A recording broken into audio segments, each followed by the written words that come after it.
Bueno, me voy a tomar un tiempo prudente para explicarte de la mejor manera este tema que veo que les pareció tan interesante. Por cierto, nuestro video va llegando a las 60.000 visualizaciones en tan solo 24 horas. Si ustedes nos ayudan a compartir este tipo de información, pues va a ser para nosotros más fácil y más viable llevar esta información a las personas que lo necesitan para que tanto el empleado como el empleador sepan qué hacer en este tipo de situaciones.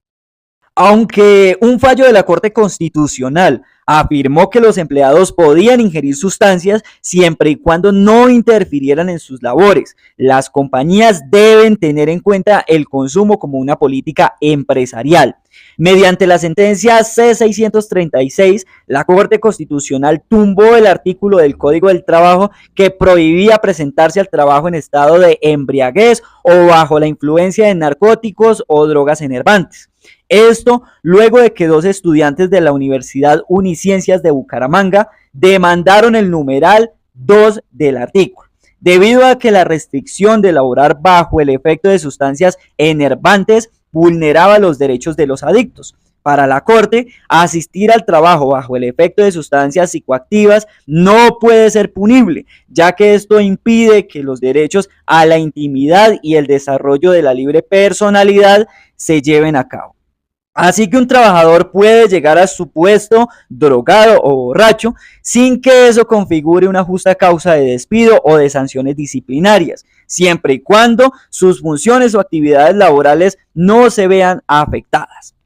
Por lo que se aclaró que todas las empresas deben tener su propia política de consumo de sustancias, ya que la afectación debe ser determinada por el empleador antes de sancionar a sus trabajadores por llegar borrachos o bajo el efecto de drogas. La resolución 1075 de 1992 del Ministerio de Trabajo dice que todas las empresas deben cumplir con una norma de prevención de consumo de sustancias, es decir, todas deben cumplir con un programa de prevención de farmacodependencia implementada desde campañas educativas, ya que hay consecuencias legales al no hacerlo, que están en el artículo 577 del Código Sanitario. Al montar el programa de prevención de alcohol y drogas, la empresa debe hacer un diagnóstico, debe indagar la problemática, conocer el historial de accidentalidad, los ausentismos laborales causados por el consumo de sustancias tanto legales como ilegales y debe identificar factores de riesgo y de protección a través de la aplicación de algunos instrumentos.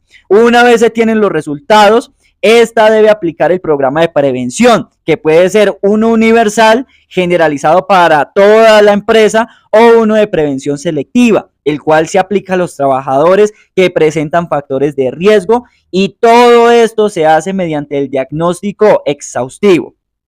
Para finalizar, si una empresa es negligente en cuanto a la norma de prevención y además de ello, tiene prácticas poco sanas frente a sus empleados, como carga laboral excesiva y acoso laboral, una persona puede demandar a su compañía, puesto que si una persona incurre en las drogas o el alcohol a causa del estrés que le genera su trabajo y logra demostrar efectivamente que esto se debe a una enfermedad profesional, en ese caso la persona no podría ser despedida. Una enfermedad no puede ser motivo de despido por justa causa, como lo afirma la Ley 100 de 1993, y como la adicción es una enfermedad, esto terminaría demostrando que la empresa no tiene facultad de despedirlo. Pero ojo, todo depende del código de ética de la empresa. Así que ya sabe, cuando vaya a ser contratado debe leer muy bien su contrato.